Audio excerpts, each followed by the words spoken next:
Au sommaire cette semaine, la nouvelle comédie de Valérie Lemercier, un biopic sur Winston Churchill, l'éveil amoureux d'un adolescent et en bonus le palmarès du 70e Festival de Cannes.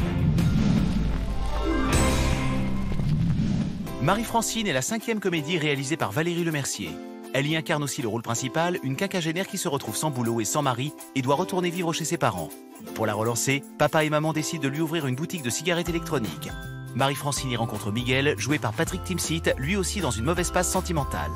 Pom, pom, pom, pom, pom, pom, Marie-Francine. Maman, oh non, s'il te plaît. Qu'est-ce que t'as? 50 ans. Je suis tombé amoureux, Marie-Francine. Quand t'es devenue trop vieille pour lui. Ah oui, plus jamais, elle a 32 ans, faut que je sois en forme.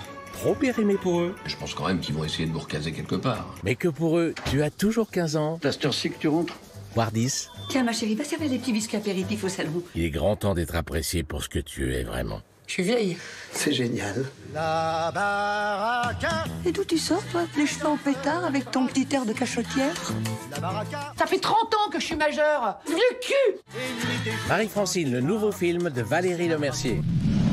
Brian Cox incarne le célèbre Premier ministre britannique dans Churchill, qui sort à l'occasion des commémorations du 73e anniversaire du débarquement.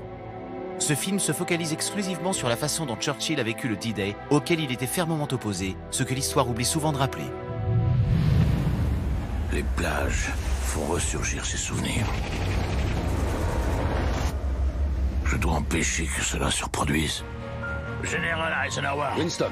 Ce sera la plus vaste campagne militaire jamais lancée par les Alliés. Le risque qu'elle tourne au désastre est trop grand. Les plans du débarquement sont établis depuis plus d'1 mois. Je ne peux pas laisser faire ça. Tu n'as pas le choix. On dirait que mon expérience, ma connaissance de la guerre ne compte pour rien. L'invasion de la France nous mènera à la défaite. C'est vous qui nous y mènerez. Quand tout sera fini, que restera-t-il de moi? Tu seras toujours l'homme qui nous a guidés à travers la tempête. Départure est le premier film du réalisateur anglais Andrew Stigall, primé au Festival de Cabourg et de Dinard. Dans Départure, Béatrice et son fils Elliot passent une semaine dans une maison de vacances du sud de la France. Le jeune garçon y fait la connaissance de Clément, un adolescent mystérieux, et devra affronter ses désirs homosexuels. We live in the house by the river. It's like a holiday house. Ok, cool, moi c'est Clément. Elliot. Where are we going? I want to show you something. Clément. Your mother has given up things, and maybe she didn't need to. She's not happy. What's happening?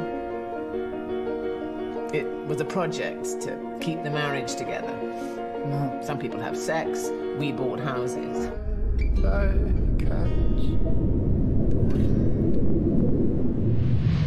Également à l'affiche ce mercredi 31 mai, L'amant d'un jour, le nouveau film de Philippe Garrel. L'histoire d'une jeune femme qui retourne vivre chez son père et le découvre en couple avec une fille de son âge. Conspiracy, un thriller d'espionnage américain avec Noomi Rapace, Orlando Bloom, Michael Douglas et John Malkovich.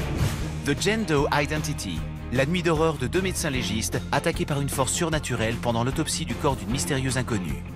Guillaume, la jeunesse d'un conquérant, un film historique français sur la vie de Guillaume le Conquérant.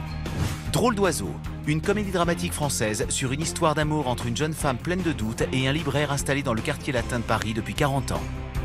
Twin Peaks Fire Walk With Me. Alors que le cinéaste vient d'annoncer sa retraite, le chef-d'œuvre de David Lynch ressort en version restaurée pour ses 25 ans.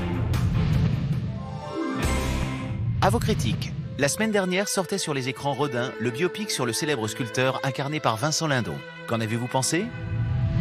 Rodin est un biopic fascinant sur un artiste passionné et visionnaire. Très intéressant, bien sûr, mais sombre et pesant. Vincent Lindon est un acteur remarquable. Moi, je préfère la version de Pardieu à Gianni. J'ai trouvé ça hyper poétique. C'est une grande puissance émotionnelle, artistique, plastique. Franchement, c'est un très bon film et je le conseille vivement. Envoyez-nous vos avis en vidéo sur le site de France 2, rubrique Mardi Cinéma ou sur les réseaux sociaux. On termine avec le bonus de la semaine. Dimanche dernier s'est achevée la 70e édition du Festival de Cannes. Retour sur le palmarès dévoilé lors de la cérémonie de clôture qui a mis fin à 10 jours d'une belle compétition.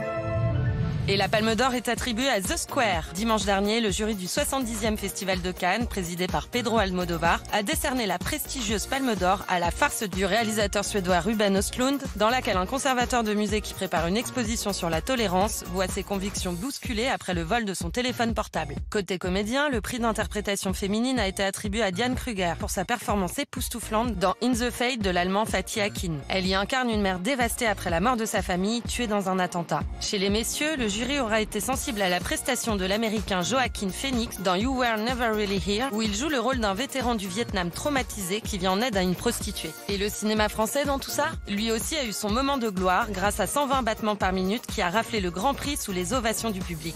Le film de Bruno Campillo qui revient sur les débuts de l'association ACT UP et son combat pour mettre en lumière le fléau du sida avait particulièrement bouleversé la Croisette au début de la compétition. Rendez-vous en mai 2018 pour une nouvelle édition du plus grand festival de cinéma au monde.